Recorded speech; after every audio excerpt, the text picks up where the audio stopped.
نشے کی بیماری ہے، اس میں کوئی 3-4 انڈیکیٹر مجھے لگتا ہے ایسے ہے، جیسے بھوک ہے، تھکن ہے، تنہائی ہے، غصہ ہے، جو کہ آپ کو طلب کو بڑھا دیتے ہیں، اور یہ ایک ریڈ فلیگز ہیں، اور اگر ہم ان کو آئیڈینٹیفائی کر لیں اور ان سے بچنے کی کوشش کریں تو کیا ہمیں مدد نہیں ملے گی؟ اس کے لیے ایک ایکرونیم ہے جس کو ہالٹ کہتے ہیں، یعنی بھوکا نہیں رہنا کبھی، یعنی تھوڑا تھوڑا کھانا، جی، یہ ڈھیر تھکن سارا نہیں ہونے دینی. کھانا، اور آپ نے اکیلے نہیں ہونا، کیونکہ جب کوئی ایڈکٹ اکیلا ہوتا ہے تو وہ اچھی صحبت میں نہیں ہوتا.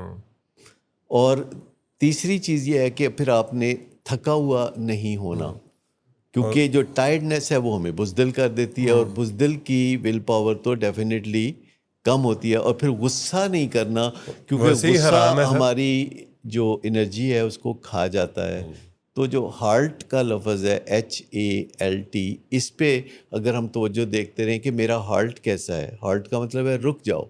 یعنی جو ہی آپ کو طلب ہوتی ہے، یعنی کریونگ ہوتی ہے، تو آپ رک جاؤ اور ایک سکین کر کے دیکھو کہ ان چاروں میں میری سے کیا چیز ہے؟ بھوک، میری تنہائی اور میرا جو غصہ اور تھکاوٹ، اس کا کیا حال ہے. اور یہ چاروں چیزیں جو ہیں ڈویبل ہیں، یعنی کسی بھی وقت آپ کوئی نہ کوئی چیز کھا بھی سکتے ہیں، اور وہ چیز ایسی ہونی چاہیے جسے چبانا زیادہ پڑے لیکن اس میں کیلریز زیادہ نہ ہوں.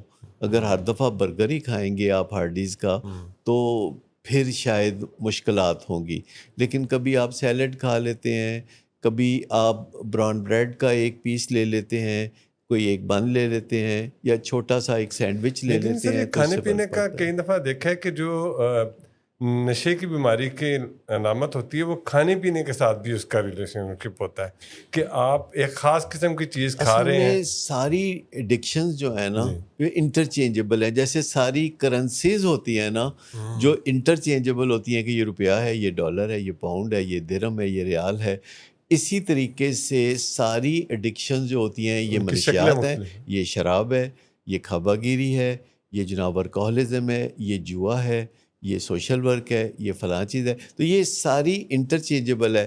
اس میں جو کامن تھریڈ ہے، جو معصوم ایڈکشن ہے، یہ کھانا پینا ہے، جس میں کوئی اتنا چھپانے کی ضرورت نہیں، اتنا ندامت کی ضرورت نہیں. تو زیادہ تر جو لوگ اپنی ایڈکشن سے نجات پا رہے ہوتے ہیں تو وہ پھر کہاں پناہ لیتے ہیں؟ وہ کھانے میں. کھانے پینے میں پناہ لیتے ہیں. سگریٹ چھوڑیں گے تو کھائیں پئیں گے، اگر شراب چھوڑیں گے تو کھائیں پئیں گے، اور اگر کھانا پینا چھوڑیں گے تو پھر کھائیں پئیں گے.